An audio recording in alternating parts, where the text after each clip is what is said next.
现在师父利用这个机会跟各位报告超度跟功德力。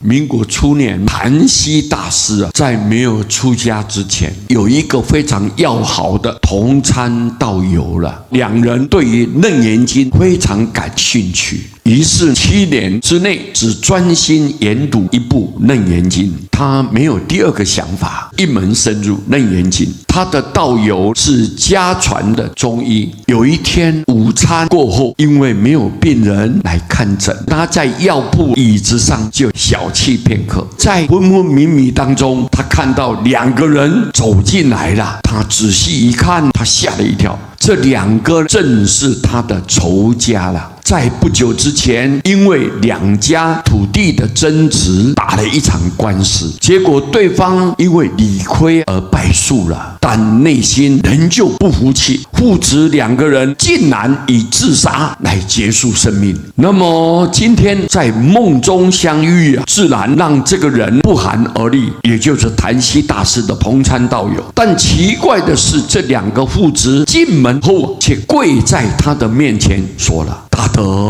我们父子是因为自杀而死的，在阴间备受所有的艰苦啊！希望你不要记恨前嫌，发慈悲心，超度我们父子2个，好吗？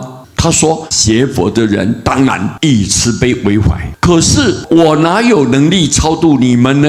也不知道如何超度你们啊。这2位亡者就说：大德，你研读《楞严经》已经有7年之久了，功德无量哦，超度我们父子绰绰有余。只要你肯点头答应，我们就可以得到你的功德力，超生转世了。这一位道友在半信半疑当中点头答应了。只见父子2个人磕头谢恩之后，2脚就踩在他的膝盖，再踩上他的肩膀，升天去了。接着又来了一男一女啊，他定睛一看，不是别人，正是他自己的亡妻以及早年夭折的长子，也是前来要求超度。他当然也点头答应了。妻儿也在顶礼之后踩在他的膝盖跟肩膀，升天去了。各位，有这个公案呢，我们突然间想起来，以前有一年办建教。什么叫做建教呢？类似道教的大法会，在超度孤魂野鬼的。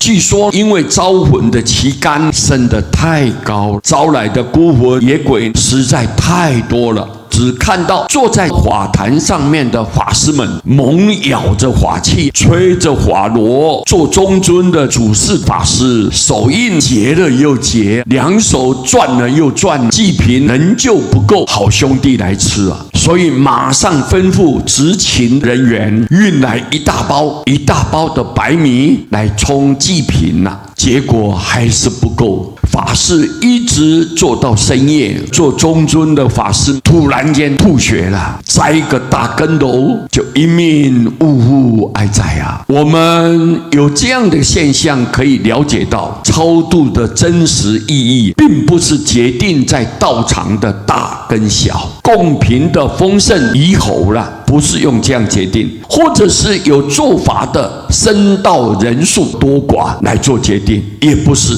而是完全决定在主事者他功德力的高低啊。高者只要点头答应，一切超度的事情立即承办啊。繁复的仪轨，浩大的场面，或许是给一般信心不足者可以增强信心罢了啊。我们看到净土中的祖师大德一再的说明强调，我们要超度啊，一定要好好的念佛，不要做那种场面的排场给大家看，那是没有意义的。一定要专注一心的投靠阿弥陀佛，称念阿弥陀佛的名号，因为亡者仰仗着阿弥陀佛的大慈大悲、大愿大力，名号才能救度他们脱离苦难。所以我们不做其他的仪式，完全投入提倡，好好的念佛，对众生有产生真正的利益，这个是我们应该要遵守的规矩。尤其是学净土法门的弟子，应该要依教奉行。平常我们要脚踏实地，实实在在的做人，对人慈悲，念佛要精进用功，自然在需要的时候，在最关键的时刻，我们就念出佛号，对亡灵都有产生很大的协助跟关系。这个是我们必须要知道的事情。感谢大家，阿弥陀佛。